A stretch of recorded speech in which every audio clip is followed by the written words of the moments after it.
Excellences, Madame la ministre déléguée en charge de personnes vivant avec handicap en train d'arriver, Madame la ministre honoraire du genre, famille et enfants, honorable députée nationale, Mesdames les représentantes de la société civile, chères femmes leaders, chères jeunes filles et jeunes femmes engagées, distingués invités, et je vois également les hommes dans la salle, messieurs, c'est avec honneur et responsabilité que je prends la parole en ce jour au nom de la délégation générale Wallonie-Bruxelles, à l'occasion de cet atelier d'échange d'expériences intergénérationnelles organisé par les cadres permanents des concertations de la femme congolaise, CAFCO en sigle, en partenariat avec la délégation générale Wallonie-Bruxelles en RDC. Cette rencontre, qui est organisée en ce mois de mars, dédiée aux droits des femmes, a pour thème Femmes leaders et jeunesse engagée, renforcer les transferts des compétences pour une transformation sociale et une gouvernance inclusive. La rencontre de ce matin s'inscrit dans une dynamique internationale de promotion de l'égalité et du leadership féminin. En effet, comme nous l'avons lu, ces termes traduisent à la fois une ambition et une nécessité. Pourquoi une ambition? Parce que il se veut, ou il a comme objectif, de voir les femmes occuper pleinement leur place dans les sphères des décisions. Mais ces thèmes constituent aussi une nécessité parce qu'ils souhaitent ou ils ambitionnent encourager la création des mécanismes durables, des transmissions de savoir et des renforcements des capacités entre générations. Permettez-moi, s'il vous plaît, de faire un petit constat, mais qui est vraiment très révélateur. Dans notre pays, la République démocratique du Togo, les femmes représentent plus de 50% de la population.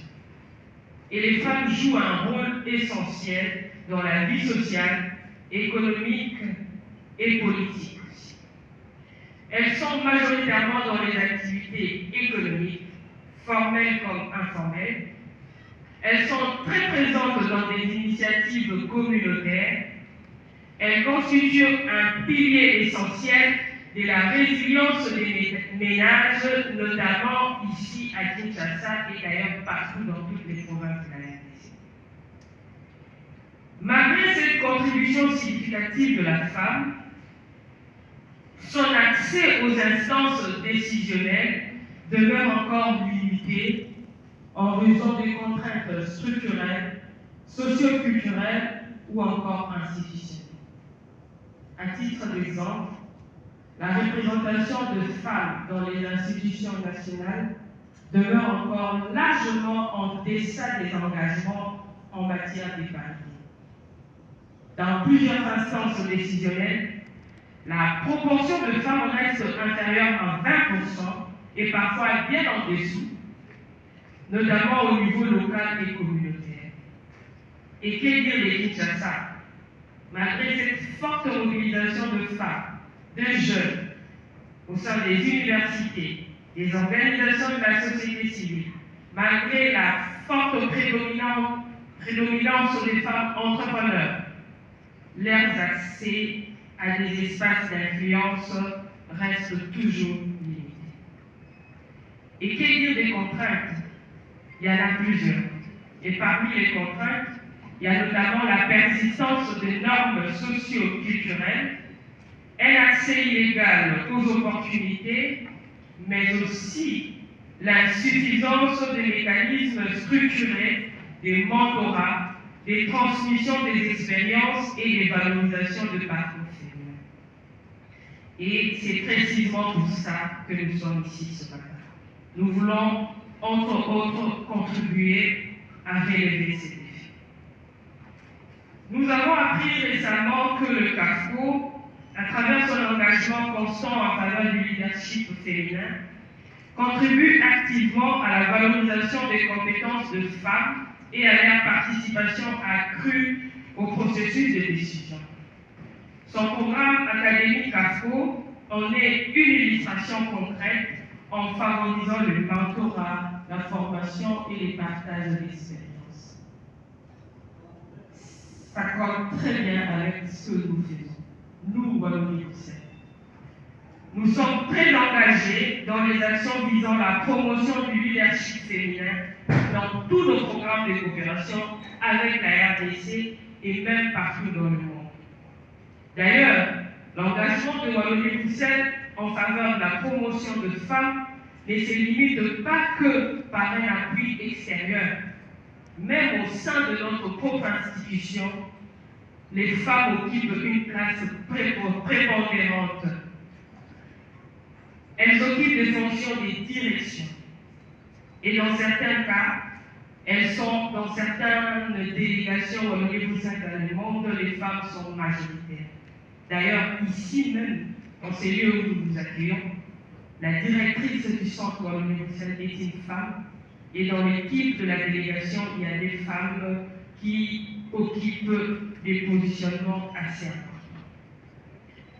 Ce choix n'est pas un fruit du hasard, mais il part d'une conviction forte. C'est que le leadership féminin constitue un levier essentiel des transformations, d'innovation et de gouvernance inclusive. Mesdames et messieurs, promouvoir la participation de femmes aux instances de décision, ce n'est pas seulement une question d'équité, mais également une condition indispensable pour assurer un développement durable et équilibré de nos sociétés. Ces genres d'ateliers que nous organisons ce matin permettent de rapprocher les expériences de femmes leaders confirmées qui sont ici dans la salle et les aspirations des jeunes générations. Et je vois dans la salle des jeunes. Pour les dire de manière très simple, ces genres d'ateliers ont pour but de permettre le renforcement des passerelles entre les générations. Ils visent notamment à renforcer la capacité des jeunes femmes engagées, à favoriser le partage d'expériences et des stratégies d'implication, à encourager la participation citoyenne et politique de jeunes femmes et de promouvoir des mécanismes durables de mentorat et de réseautage. Nous allons tout à l'heure suivre 2 panels. À travers ces panels, cet atelier nous offre l'opportunité d'écouter les parcours inspirants, d'analyser les défis rencontrés et d'identifier ensemble les pistes concrètes pour renforcer la participation de femmes dans les processus décisionnels. Mesdames et messieurs, chers participants, votre présence ici témoigne de la volonté de nous engager tous, je dis tous parce qu'il y a des hommes et des femmes ici, de nous engager tous activement à la transformation de notre société. Nous vous encourageons à tirer pleinement profit de cet espace d'échange, à vous exprimer librement et à construire des synergies. Oui, les renforcements du leadership féminin dans notre pays passe nécessairement par une approche inclusive, fondée sur la transmission, la solidarité et la collaboration entre générations. C'est ensemble que nous pourrons bâtir une société plus juste, plus équitable et plus représentative. Sur ces mots, je vous souhaite des fructueux échanges et je vous remercie pour votre aimable attention. Merci.